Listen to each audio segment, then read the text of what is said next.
Hey, how's it going, everyone? This is the Go Long Podcast. I'm your host, your co-host, Tyler Dunn, here with Jim Monis. What the hell's going on, Jim? We're remote. We're not at HBC, but I'm drinking a little juice box, boy. The double dry hop IPA 8.0 hitting me good on this Wednesday night. The Juice Box boys are so good. I miss being at Hamburg right now. It's not fun. It's not the same. The energy is Uh, not the same, but we just got to bring it. We got to dig down deep, drink a couple of these juice boxes from Hamburg, and we'll be right back on track. I love it. I love it. It's great. I mean, all their IPAs are fantastic, but this one, it's right up there. It's It's up right there. up there. I mean, we're Hoptimonium guys first and Yeah, but foremost, but you know what? Hey, you got to be versatile. You got to be versatile. you You do. can't be pigeonholed. You can't play one position. I like it. We got to switch it up. When they break out the new ones, we got to try them, and when they're good, we got to give them credit. Hey, sometimes you got to be able to post up on the block, take that drop step and dunk it. Sometimes you got to be able to shoot the J from the elbow, and sometimes you got to hit the three from the corner. You got to Hey, mix it up. that speaking of the NBA basketball, Have you been watching these games? on and off, I do love it. I do love the playoffs. I love the talent. It really is amazing watching these guys play. We always talk about it, but some of the games are unwatchable. They're just still unwatchable sometimes. But I'll pick it up as the series moves. As they move along, it'll get better and better. I mean, I'm an NBA guy. I Hmm. love the Charlotte Hornets and have for as long as I can remember. But I'm with you. I mean, I feel like every time I've turned on one of these playoff games, I'm turning it off in 5-10 minutes, and maybe Yeah. that's a byproduct of having an 18-month-old, but and you having a baby Right. as well. But it's like I can't get past LeBron James's flopping. Like I know it's a small thing, and I No, sound no, like a curmudgeon here, but I mean, you are the biggest, strongest, most athletic, physical freak that the sport has ever seen, and you're just passing out in the paint like you just got shot dead. I mean, give me a break. I know it's some. I just can't. I can't turn the game back on after seeing something like that. it. I get it. I do. It's a little much. I can get past it to watch to appreciate at his age to still do what he's doing at the highest level. I do appreciate it. It's like Phil HGH Mickelson. probably, right? Should we Oh, there's no doubt. HGH? Yeah. No doubt. Same stuff Brady got on. Kobe was on it before when Kobe took that trip to Germany, whatever he did, whatever those crazy trips they were taking. So I don't, that stuff has to exist. Yeah, I don't want to flippantly throw it out there. I can remember working on an HGH story at the Milwaukee Journal Sentinel. God, it would have been 2012, 2013. And because back then it was like an honor system, right? Right. I mean, you remember it wasn't tested for. Like, No. and everybody kind of looked the other way. And like, I remember talking to Thomas Dimitrov. Is it Dimitrov or Dimitrov? Yeah, we always said Dimitrov, but Dimitrov. yeah, Always, super approachable at the combine. We catch up often. I'm sure you've ran across him a bunch. good guy. And he was so honest on it. He's like, yeah, sometimes you'll look at a guy and he's a little bigger, he's a little stronger, and you might look into it.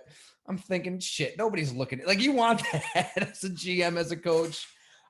There was one player who told me he estimated like, a dozen guys per team were probably taking HGH. And I remember Amon Green, the Packers running back, Oh yeah, he made a great point. He's like, look, it's just you already produce it as a human being. You're putting more of it into your body. He's trying to justify it.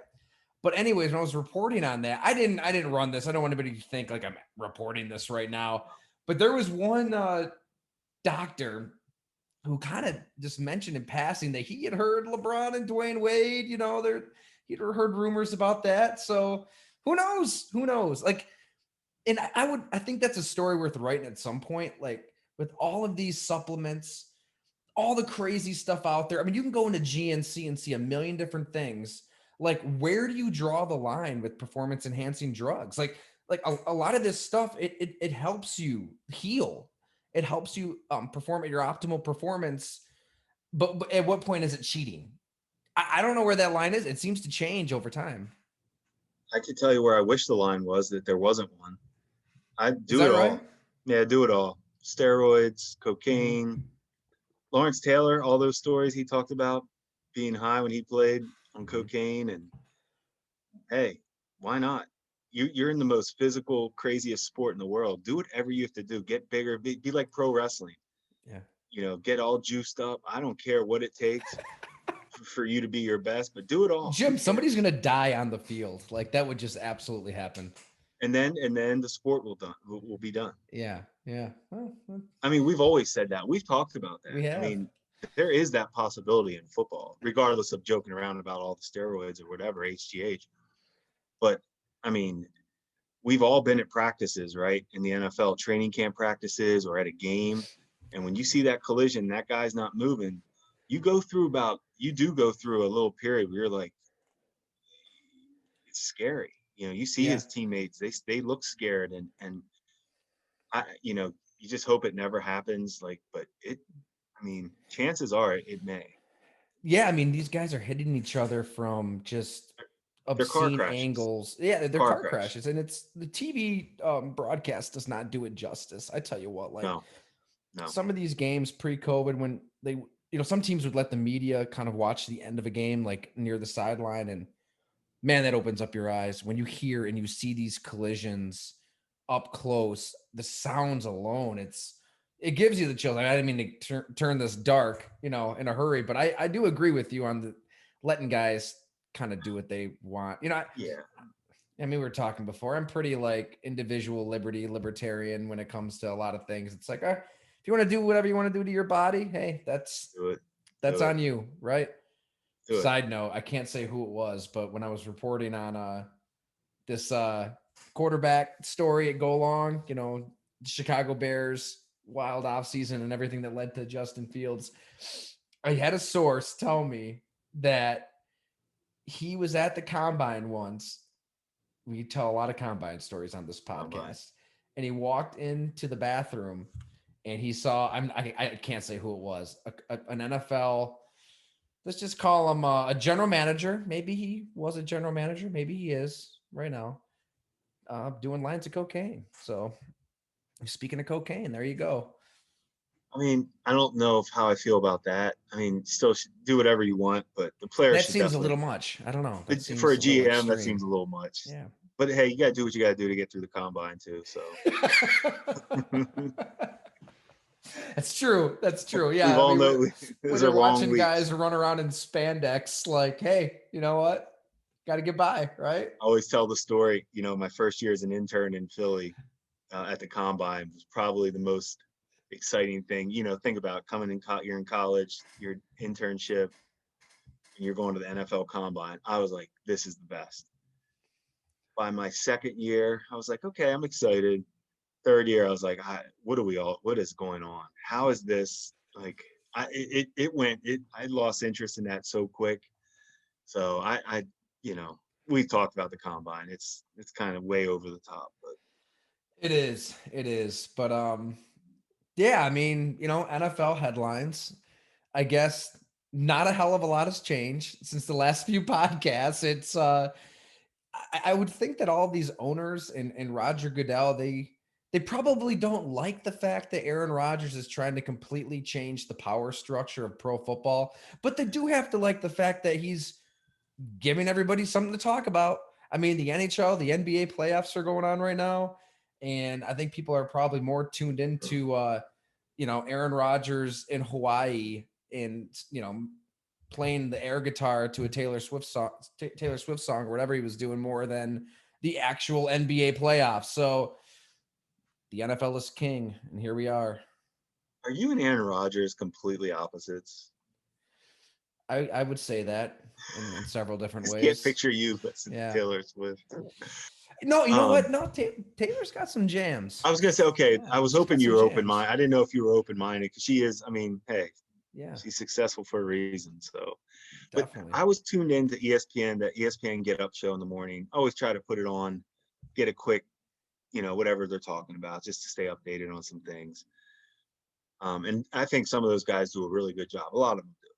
But Marcus Spears was on NFL Live um, this evening, I think, and he was simply saying that the GM, Brian Gutekunst, simply needs to apologize to Aaron Rodgers. And we've talked about this, and it drives, we are a pro player. We are always pro player, but this is a different scenario. This isn't about money. This is strange. And the only thing that came to my mind is not only, okay, go ahead, Gutekunst, do your press conference, go up there and apologize to Aaron Rodgers. I don't know what you're apologizing for giving him an unbelievable, talented team that was just in the NFC Championship. But then go all in, trade for Julio Jones. Say, Aaron, this is how much we love you. We're going to give up our next couple first round picks for Julio because you don't have enough talent. And this is how much we love you to come back from your little trip to be with your team. And we'll give you Julio too, because that's how much we're going to cater you. I mean, where does it stop? Where does it stop? It seems to me, after listening to everything, Aaron is definitely against Murphy and Gutekunst. Would you agree? Yeah. That's it. Yeah. Also, Jim, I that was great, by the way. I feel like if we ever get into like a disagreement with a family member or a friend or a significant others, all we have to say is, hey, it's about the people. It's about the About the people. people. It's about the people, Jim. People. It's about the people. About Because the you people. can't. What are you gonna say? What are you gonna say to that? It's about the people. I, Yeah, that it's was. I mean, I'm a huge, huge Aaron Rodgers fan. I really am. This is totally turned me off as far as, you always have to separate the player and the person. But man, it's just disheartening to me to see him be like this. I'm not buying it. I don't get it. I don't see where he's coming from on this. I know we've talked about it, but I just don't see it. I think Green Bay, if anybody, has done one of the better jobs putting a team together that has a mix of vets and young guys, and they're good every year. Like, they have a chance to win the Super Bowl every year. Well, Aaron Rodgers cares what people think of him, and he cares about the personal narrative of his career about as much as anything, I think. So, I think that's what's going on right now. Anyways, it seems to be a messaging game, a PR game, because nothing substance wise has changed since that bombshell the first night of the draft, right? I mean, they're kind of in the same spot, so it's a lot of like John Kuhn saying this and Devontae Adams saying that and James Jones saying this, and then Aaron Rodgers just chums it up with Kenny Mayne. And I think that I don't know. I mean, I could be dead wrong on this. I feel like, when his camp leaks that they want Brian Gutekunst gone, right? Like he needs to be fired. The Yahoo Sports report was it day 3 of the draft, shortly after the Schefter. I I wonder if Aaron Rodgers really thought in his heart like that Packer fans would be going, "Oh my God, don't let Aaron Rodgers leave. Don't let him get away." Like, what are you doing, Green Bay? Because he was there in 08. I mean, he saw the fans like going nuts for Brett Favre to return when Brett Favre, granted, he wanted back in, Aaron Rodgers wants whatever. Like, maybe we have to put words in his mouth again because he's still not saying really what he wants. But I think that maybe he didn't get the reaction he wanted. It was about 80-20 pro Packers at least. I mean, fans are smart. They can see the situation for what it is. And then, you start sending out the surrogates, you start trying to win that PR battle, you go on Kenny Mayne, you say it's about the people, all this, but he said so much in what he didn't say, to your point. He's clearly pissed off at Gutekunst. He's clearly pissed off at Murphy. I mean, everything is kind of where it was all along. I don't think that this is a big ploy for money and that he's just going to come on. I think he's sincerely dug in. So if you're Green Bay, what are you going to do? Are you going to keep fawning over him at the podium and begging and pleading him to come back and saying you want him back in the worst way? Maybe they're just saying that to say it because they don't want to hurt their leverage in a trade June 1st. But at some point as a franchise, you need to chart a direction here because this game of PR and messaging and all this, it will just get worse. It will just continue. And I can't see Aaron Rodgers just showing up to Green Bay. I can't see it. That's the hard part is I could actually see it because at the end of the day, we've all worked in places where you didn't like so-and-so, but you still showed up for work because that's your job. That's interesting. And that's the only thing I could see possible where Aaron Rodgers at some point says, hey, if he means what he says on that the other night, I love my teammates, I love my coaches, maybe he just says, okay, guys, I'll do this. But I just can't believe. I agree. You're right. Where does it stop? Where do you have to stop begging him to come and play football for a really good team?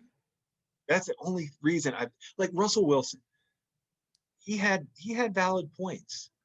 They Mhm. haven't put together, good offensive line. They have lost some good players, and they have done some strange things, around him. And okay, so he's upset about that. I think he has every right to be. And okay, play your card if you want, but this one, Aaron, I don't get it. For what it's worth, I want to say about 18 to 20 seconds after his conversation with Kenny Mayne finished up, a player for the Packers called me up. And the first thing he said is, he's gone. Like, he listened to that, and his Yeah, interpretation was, yeah, and granted, he's not in Aaron Rodgers' inner circle. I would imagine that circle's pretty small. You're probably talking Devontae Adams, David Bakhtiari, yeah. maybe Mercedes Lewis. I don't know. I wouldn't guess it's very large, but outside looking in, this player, his interpretation of him saying what he said was, he isn't going to show up. He isn't going to change his mind. And if the Packers think he is, that it's wishful thinking, for what it's worth.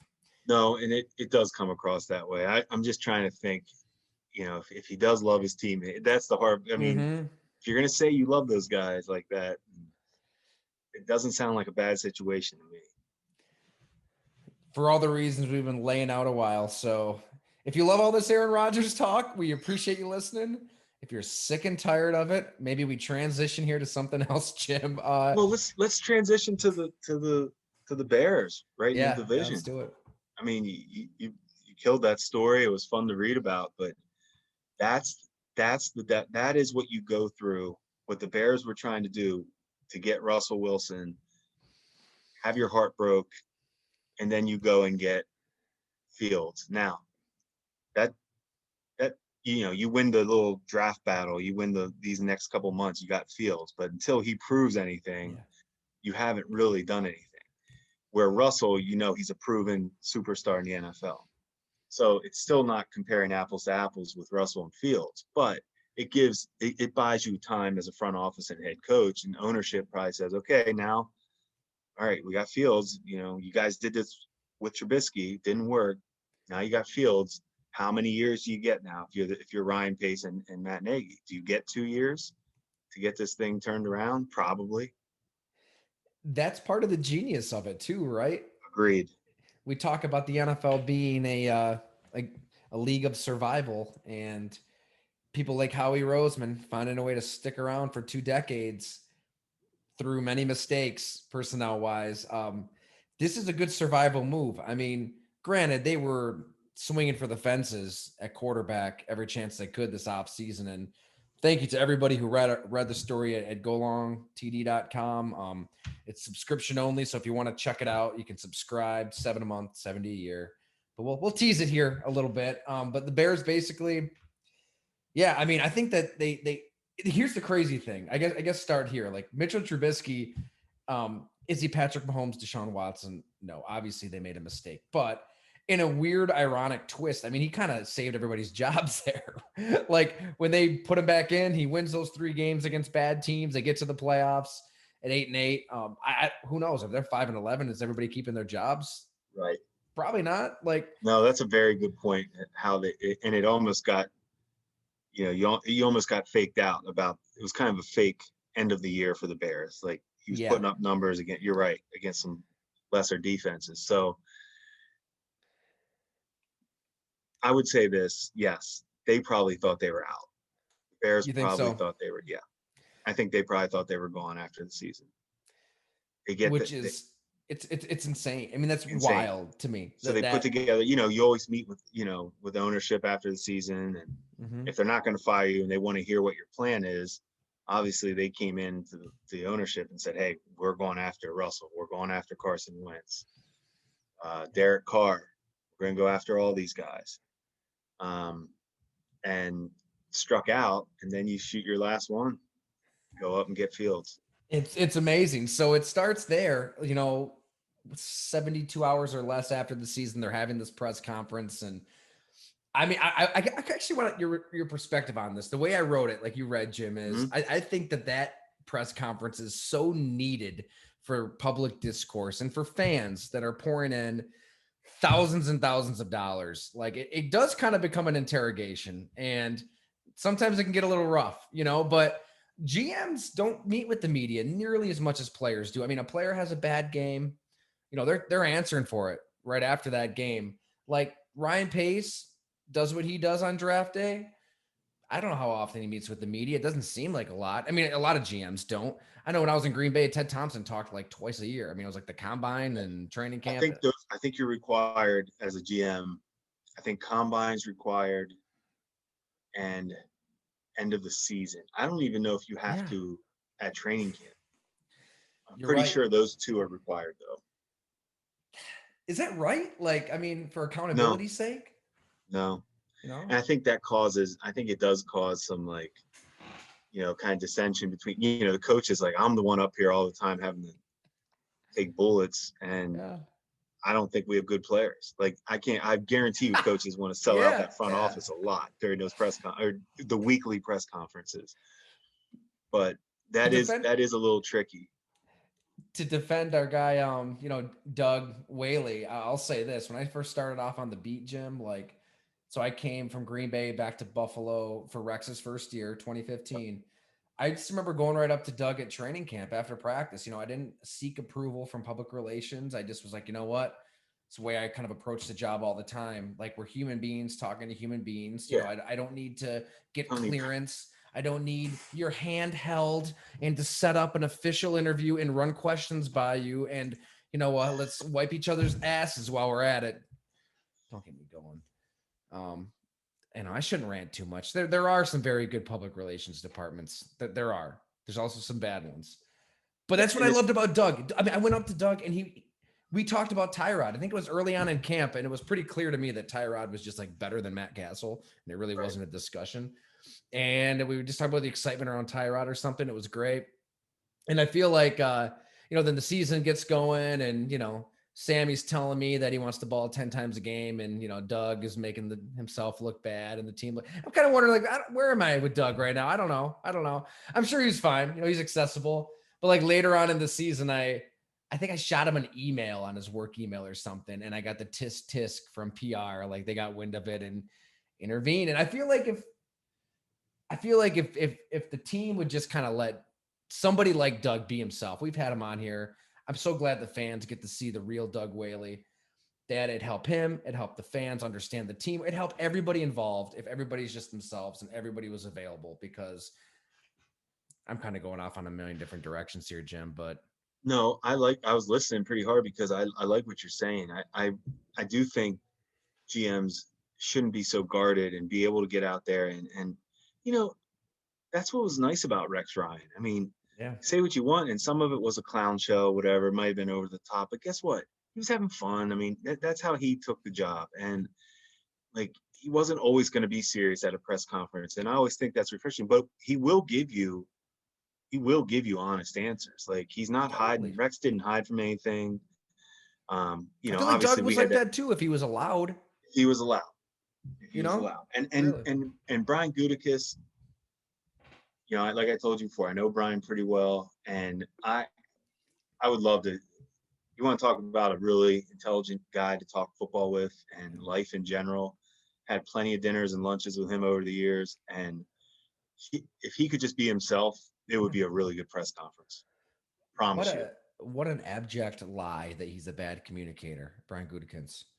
Just a, That's I wrong. mean, talk back to the messaging and back to this game of PR right now with, Rogers, I guess his camp and his advisors in the media pushing this talking point that he's a poor community. Like he was so, I mean, when I was on the beat, like he wasn't even the GM yet. And you could go up to him in the press box. He was friendly, and that is from an old school front office that kind of looks at us as the enemy. He wasn't Yeah. like that. Like I feel like anybody can just go up to him and talk, and the players like him. We're kind of getting off on a tangent here, but I was glad to see, was it Jim Nagy today on Yeah. Twitter? Yeah. stood up for Gutekunst. I mean, he's been a Yeah. scout forever. We're gonna get him on the Yeah. podcast We all soon. get to know each other on the road like that. So Yeah. I thought that was good by Jim to put that out there. But back to the Bears. I mean, Yeah. so Pace, he's not answering for a lot of these mistakes. I mean, free agency mistakes. There's been a few. So he speaks and he is justifiably held accountable for a lot. And I rewatched that press conference last week. I think it was about an hour long. And you can see the desperation, Jim. I mean, you can see that as stoic as he is, and he's very just He's very, laser very, beamed. Um, he's he always knew, been like that. yeah, he knew his ass was on the line. Like he had to find a quarterback, and that's kind of how they approached it. It was Deshaun Watson, it was Russell Wilson, it was Ben Roethlisberger if he was available. It was, I was told, even Aaron Rodgers that somebody thinks that they even checked out. Like Why not? they were checking on everybody. Why not? And like we kind of mentioned earlier, they thought that Russell Wilson would be a real possibility there. It didn't pan out because Pete Carroll wouldn't allow it. Pete, Pete nixed it. I get it. I mean, if you're Pete Carroll, I get it. You're coaching for another year or two. So And if you're how's John that? You're Schneider, not, I get it too, right? and there it is, where Schneider's not going to be. Schneider's trying to be there for a long time. So if he's had his fill of Russell, and I'm ready to move on, then I get it. Yeah. But the coach, that's the biggest coach and GM. That's the biggest butt heads you have, where coaches have to win now. GMs are always trying to think about the long-term sustained success for the ownership. We just like when we hired Sean, Yeah. and he wanted Tyrod, and we were fine with that. But in our view was, we're not going to win a Super Bowl with Tyrod Taylor at quarterback. The way our team is structured right now, it's not necessarily Tyrod's fault. It's just what we have on the team right now. Are we a Super Bowl team with Tyrod, or is this a chance to really build this thing and get it? We have a new coach. Let's build this the way you want it built. And Sean's big thing was winning that first year. He didn't want to go in there and take lumps with whoever the quarterback would have been if it wasn't Tyrod. He wanted to compete and fight, and they made the playoffs. And so now, did they better themselves as a team? I think they were 9-7 that year and snuck in. Is that how they snuck? Didn't they sneak in that last game? The Bengals. Andy I think the Dalton. Bengals, Ravens. I forget the scenario, but we were 9-7 with. That's what Tyrod is. He's going to get you. You can be 9-7 with Tyrod. You went Be 9-7 with 8-8. Kyle Orton. There you go. And is that what your goal is? Are you trying to win 12 games, 13? And that was our thing. Is I know we can win 8, 9, 10 games with Tyrod easy. If we have the defense and the players around him. But is he good enough to win a Super Bowl? And when that's really the only question you need to ask yourself about the quarterback. And that's where they're at now with Josh. Is Josh Allen good enough to win the Super Bowl? He's got to put together another year. I mean, I think he's got to prove that. But go back to the whole point of coaches. They want to win and win every time. And that's not wrong to think that way. But do you sacrifice your future of your team by trying to win that one year? So that's the hard part when you're trying to replace quarterbacks. Just like Atlanta, Exactly, just like Atlanta. Totally. just like Atlanta right now. Like Right. Matt Ryan didn't play hard. He played okay last year. He really wasn't terrible last year. And so does he have another year in him? Yeah, sure. You can win 9, 10 games with Matt Ryan. Can you win a Super Bowl with Matt Ryan? He was there. Is he the same player he was though back when they made the Super Bowl? I don't think he's the same player. So those are the tough decisions. But if you're Arthur Smith coming into Atlanta, it's hard to find a proven winner like Matt Ryan. So Here's the thing, though, Jim. Is he a proven winner? I just pulled him up on Pro Football Reference. I love it. Show it. Six, his last 8 seasons, 6 of them have been losing seasons. There you go. He won so much out of the chute from 08 to 12, but then he goes 4-12, 6-10, 8-8. Kyle Shanahan arrives, 11-5, MVP season. They blow the 28-3 lead. Kyle Shanahan leaves. They still go 10-6 that next year, but then boom, 7-9, 7-8, 4-12. He is what he is. I You know, agree. And that's exactly right. And that is that I thought Atlanta had a shot to go ahead and take that net, take Fields or whoever you like. yeah. If you as long as you like the quarterback at 4, don't force it. But if you like one of those guys, take them. Like it's okay. Jim, what were those conversations like? I don't know if we've really gone down this road before. I know we're talking about the Bears and their pursuit No, here, but we've got a lot of Bills fans listening to that yeah, I think would be interested. But when you and Doug hire Sean McDermott, yeah. right? You get him the interview and you hire him, and it's time to figure out a vision for this team. When does that come up, and how does it come up? Like the quarterback conversation, like because So, I remember you said like when we were drinking all those beers at Resurgence back when mhm. I was working on that Josh Oh Allen yeah, story to launch. I mean, you made such a great point that I agree with 100%. It's like you said, like we were bashing our heads against the wall to get to 8-8. And that was every the year. case year after year after year. Like, let's just go out there, go, go a little Tim Murray if you have to, and get a quarterback in that top 5 because to bring it full circle, that's kind of why Brian Gutekunst took a chance on Jordan Love. He's like, we're not going to be picking in the top 5, top 10 with this good team. We believe in this guy. He's got some traits we really like. Let's take him now, develop him, and see what happens. But it's hard to get a franchise quarterback. There's a reason they're always drafted in the top 10. That was such a great point. How does that come up with Sean McDermott right after you hire him? So that interview process was a major thing with all the candidates we talked to was the quarterback position, obviously. And we talked to them about obviously Sean is I don't know if he played against Tyrod, but obviously he was familiar with him being a defensive coordinator. And you know we were open if you wanted to keep him. Okay, that's fine. Every guy that we interviewed, Anthony Lynn, um, Harold Goodwin, and Chris Bouchard, they all said they would keep Tyrod. And we were just like, even Terry and Kim Pagula were just like, they were ready to move on. I mean, they were okay with it. Like they were ready for the future. Like as far as let's strip it down, have a rough, whatever. It would have been a rough 17 possibly, knowing 18 um, was all those quarterbacks. And now the other thing we did ask every um, candidate was about Trubisky, Watson, and Mahomes. Yeah. And there was no conviction from any of those guys on those guys. So that kind of was that's where it all kind of started where, all right, well, if we don't have conviction on these guys, our scouting staff, we had some guys that loved Deshaun. We had some guys that didn't like Trubisky or like we were all over the place on the quarterbacks. And it just didn't feel right to force it if we couldn't all just see a guy and be like, let's go after him. So that's why we didn't take a quarterback at 17. And, they did the same thing that we did every year with Tyrod or Kyle Orton, 8-8, 9-7, and sneak in.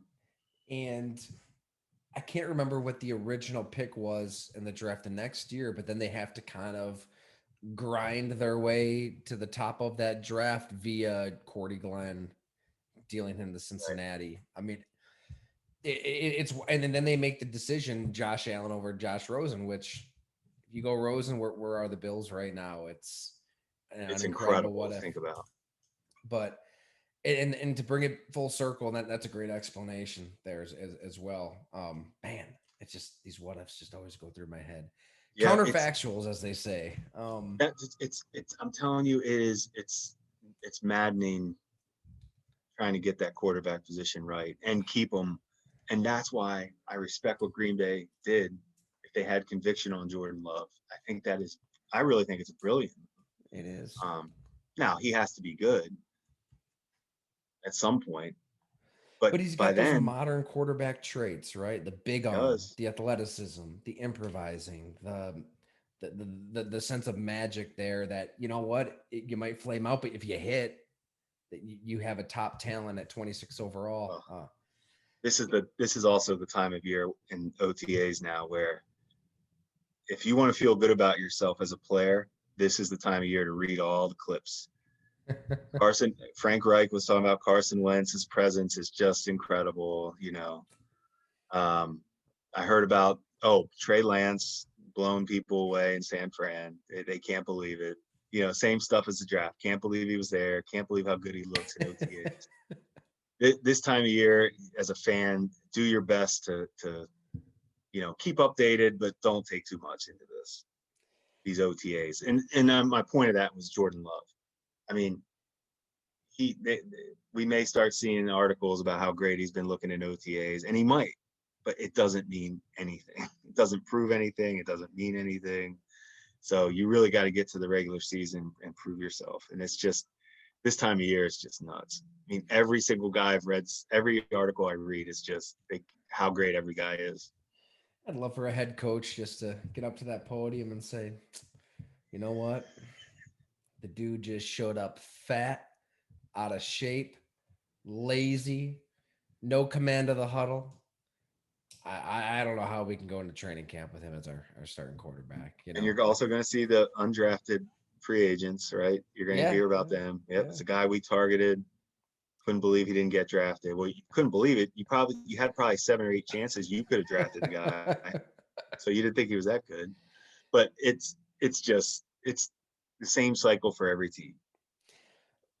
Chicago, though. I mean, It's unbelievable to see a team miss on quarterback after quarterback after quarterback. And I think we all kind of laughed at that Andy Dalton signing, right? Like, oh my gosh, you're tweeting out QB1 and the photoshopped Bears jersey, and this is who you ended up with. Like, you're moving on from Mitchell Trubisky with Andy Dalton.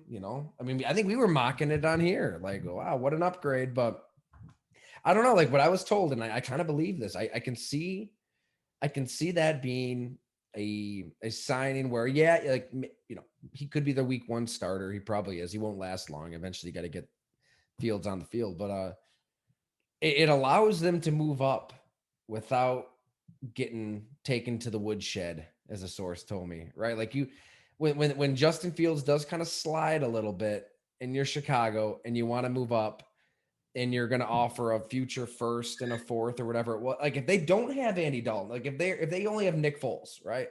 If Nick Foles is their starting quarterback, like, and who did they trade with again? It was, was it? The Giants. Giants. Good call. Well, kind of dealing with Gettleman, so who knows how it would really go down. But if you're a GM of a team, like say you're Gettleman, and that Nick Foles is going to be their quarterback, like, I would be asking for everything. I mean, I thought that was such a great point. Like, give me a second, give me that starting linebacker, give me that. Like, they could kind of set their price at that point. Dalton is substantially better than Nick Foles. Like, I think. I mean, maybe I'm wrong, but no, I agree with you on that. I think allowed them to get Justin Fields. I think Foles is shot. Yeah, I agree with Dalton. Dalton is better than Foles, but we're talking about, you're comparing backup to backup, right? And Trubisky is better than both of them, in my opinion, but he's also probably best suited as a backup. So regardless, they're just shaking. They needed to make a splash. Yeah. So you think it was they more knew it. just they knew it. They chaos? Knew it. Yeah. They knew it. They weren't I promise you that front office was not celebrating that they got Dalton. Yeah. Justin Fields. I tell you what, we didn't celebrate when we got Matt Castle. I remember a press conference, though. It was a pretty big announcement. This is the guy, Matt Castle. Unbelievable. I just shake my head. Oh my God. I mean, what a business. That defense in 14, unbelievable. Weapons all over the place. Quarterback away. Quarterback away. And here are the Bears, probably thinking they're all going to get fired. They keep their jobs. They sign Andy Dalton. They get to the draft. Lawrence, gone. Wilson, gone. Lance, gone. They sweat it out. What was it? The Broncos take a corner. The Panthers take a corner before that. Howie Roseman gets another receiver and is beat bopping around the draft war room, and there's Justin Fields. There's Justin Fields right there. I mean, it's crazy. It's great. I Hey, mean, I guess it depends what you think about Fields, but I mean, I know we're in agreement that the dude could be a stud. I mean, it's nuts how it worked out for that front office. It really is. speaking of how this time of year is crazy, I'm over at the Seneca Sports Casino today, putting some, picks in for the games tonight. Older gentleman comes up to me, and this doesn't really happen ever. I'm there every day. And he comes up to me, I'm waiting in line. He just said, "Hey, you want a good bet?" I said, "Yeah, of course. Give it to me. I'll listen to anybody. It doesn't mean I'm going to take it, but yeah, what do you got?" He said, "Bet Tim Tebow has over 125 yards receiving for the season coming up as a tight end." And he said, he is going to make that team because they're going to use him as a quarterback in short yardage situations. And they play 17 games now. He will definitely have over 125 yards. I said, I looked at him, I said, you know what? I respect your thought on this. It doesn't sound crazy to me because, hey, we all know he's a hero in that area. Urban, Tim. I said, but I'm going to just say, I'd like to bet he doesn't make their team. He goes, really? He goes, there's no way he's going to be. I said, you know what? Well, we're going to find out, I guess. But I said, I just don't see. But that's what this time of year does. This guy was so excited to bet that Tebow's going to have over 125 yards for the season. Now I'm gonna have to bet it. I think I'd take that. No, I have to do it because You got I to do wouldn't be it. able to live with myself if He Tebow was actually does do it. And I'm like, wow, I had this guy, so I'll throw something on it. But he was sent from the gambling gods to I make mean, you that's what I'm saying. I rich. have to. That's right. I Yeah, have to do it. It's not going to be fun. I'm not looking yeah. forward to it. But that's what people. I don't. I personally, Trevor Lawrence is faster than Tebow, more athletic than Tebow, just plenty big enough. You don't need to take Trevor Lawrence out of the game ever, ever. We haven't even talked about Tim Tebow. I think we were gonna Sorry, I do just it. wanted to. I was thinking about like it. I forgot that story was so funny today. That never happens over there. It was just kind of the most random. This guy was I so love gung it. ho about Tebow. I said that's what this time of year does to people. Well, let's hear it then. I mean, before I blather on and on here, like I want your Tim Tebow take right now. Slide it in the oven and No, let's get it cooking. yeah, I don't like it. Um, no, I don't think it's a good move. I don't think he's going to be a good tight end at all. I don't see it being a. I don't see that helping their team at all. Where, and this is the part I hate. I don't know enough if you're in the building, but if he is going to be around Trevor Lawrence, if they brought him in specifically just to maybe be around and just so Trevor can see his just work ethic and just maybe I don't know. This is a reach. I'm reaching right now, trying to figure out a way that this is a good move. But maybe for this first OTAs and training camp and preseason, it gives Trevor, somebody that had played in this offense, played for Urban, could maybe help him with some things. So Urban doesn't always have to be in Trevor's ear all the time. Maybe Tim can help out. I don't see the tight end thing at all. Like Tebow's not fast. Like I said, he's not a route. He's not going to be a route runner. Like he doesn't have that makeup. Like he's not a shifty runner. He's a straight ahead bull. Like a full. He's more of a fullback than a tight end. He doesn't have that length that tight ends have. He's never blocked anybody before. Could he be more of an Um, H back then? Like, are they just saying tight end and they'll masquerade him guess in the you backfield? could Or do that. That's fine. are you as are I'm just you as against. I'm offended? against like People are offended by this. Like no, people no. I'm people not are offended really by it. pissed off. Yeah, I'm not pissed off or offended by it at all. I don't understand that angle either. I mean, if Jacksonville did this just to sell out preseason games, I don't hate it either. I don't hate that. Trevor Lawrence can kind of operate under the radar as a number one overall pick to an extent. I mean, eventually you are Trevor Lawrence, Yeah. franchise Oh anointed yeah. savior. But with Tim Tebow, I mean, around like I think it's the top five selling jerseys in the NFL are like all Tim Tebow jerseys. So he'll It's gonna take. soak in a lot of that spotlight. You know what I It's mean? true.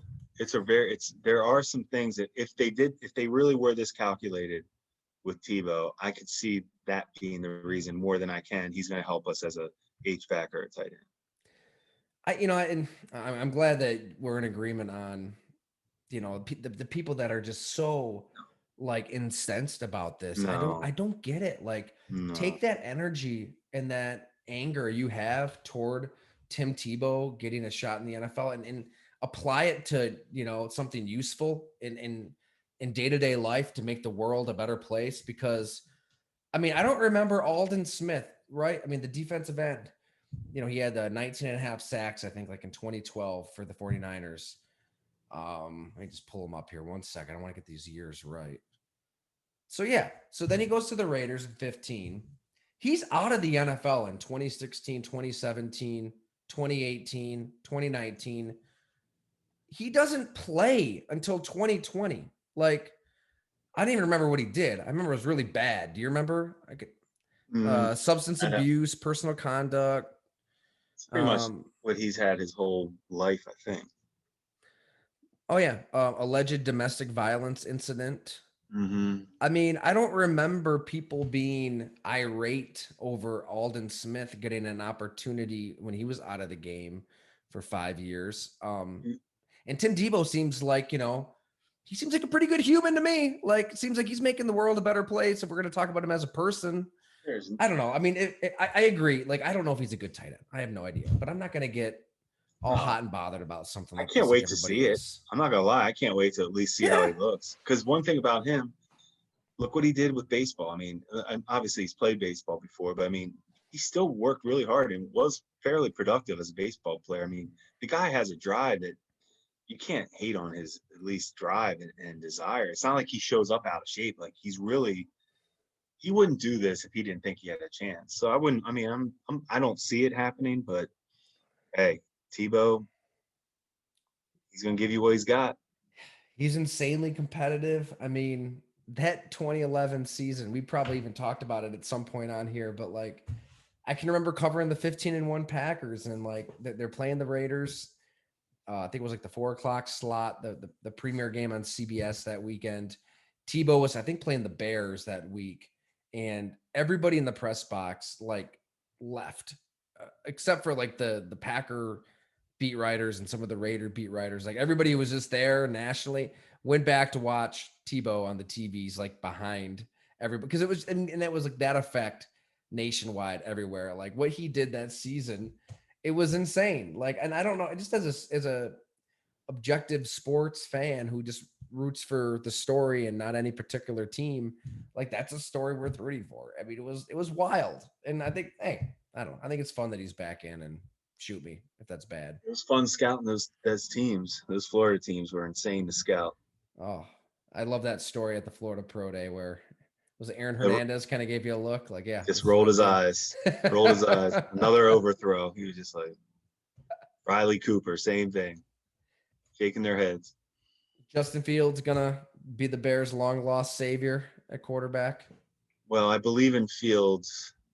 Do I believe in that head coach would be the question. That's a major thing. It's, what Sean Payton did when we were in New Orleans with Breeze. Now, Breeze was obviously established in San Diego, the Chargers came to us, and so he had some success in the NFL. So I mean, you were getting with Breeze.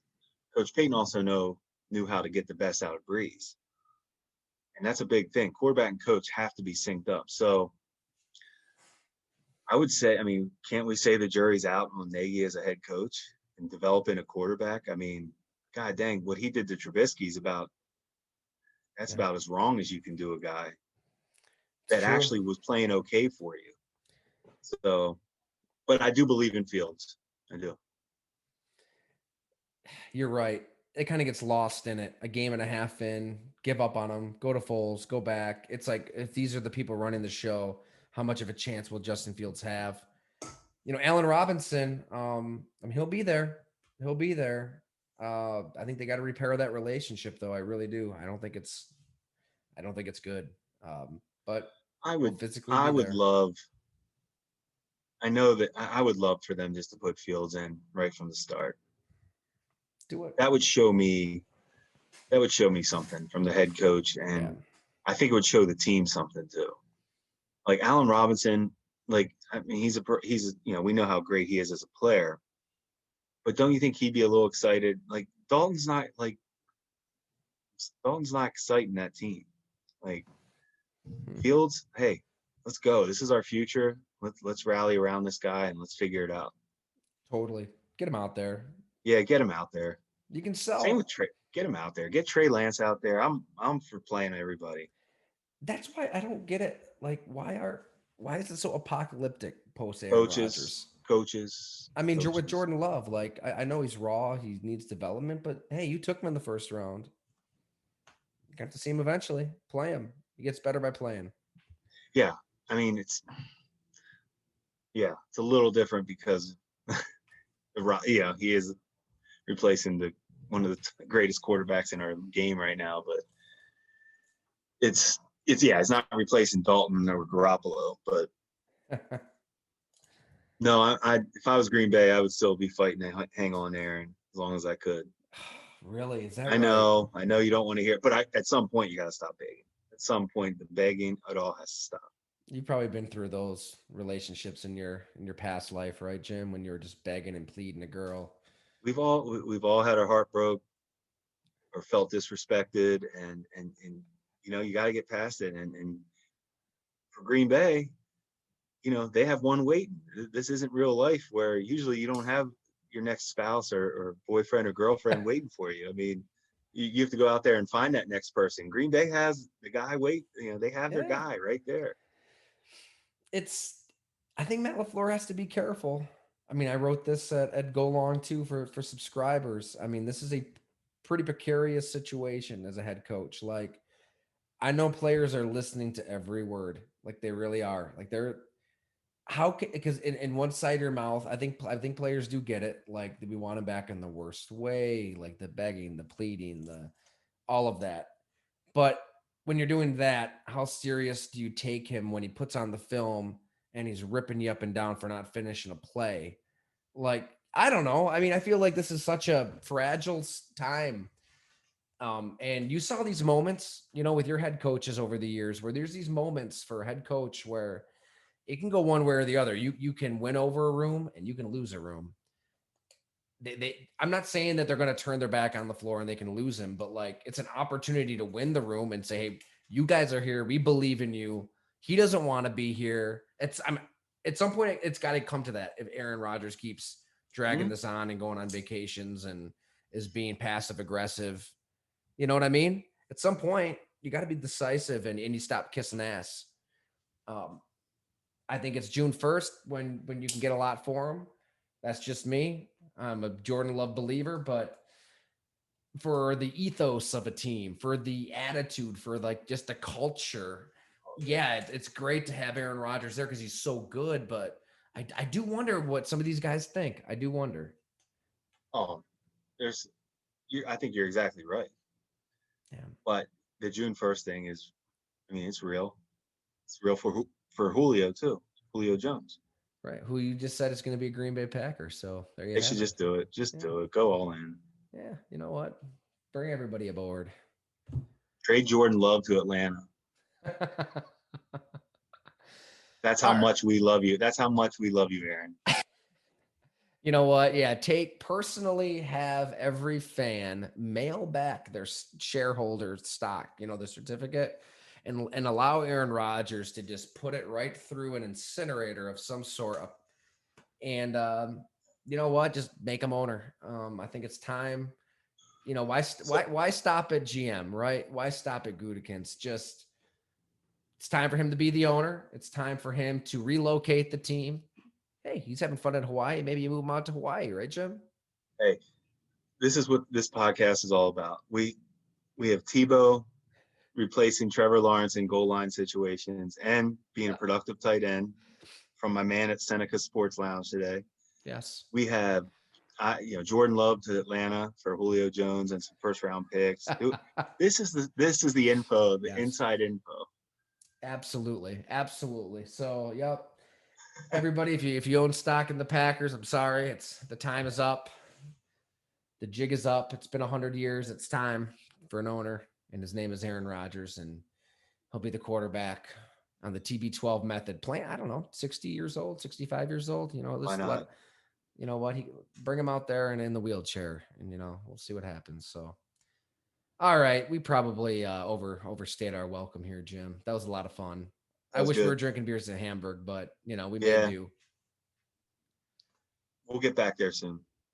Next week. Hey, before I forget, shout out if he's listening, Dan Koob, my good buddy from Green Bay, Wisconsin, worked at NBC 26. Met him out there. One of my best friends when I lived in Wisconsin. He's getting married this weekend, so that's where we're driving this weekend. Can't wait. Get out there, get on that dance floor. Should be a good time. So, Dan, if you're listening, we love you. We'll get you on here soon. Any plans this weekend, Jim? No, watch NBA playoffs.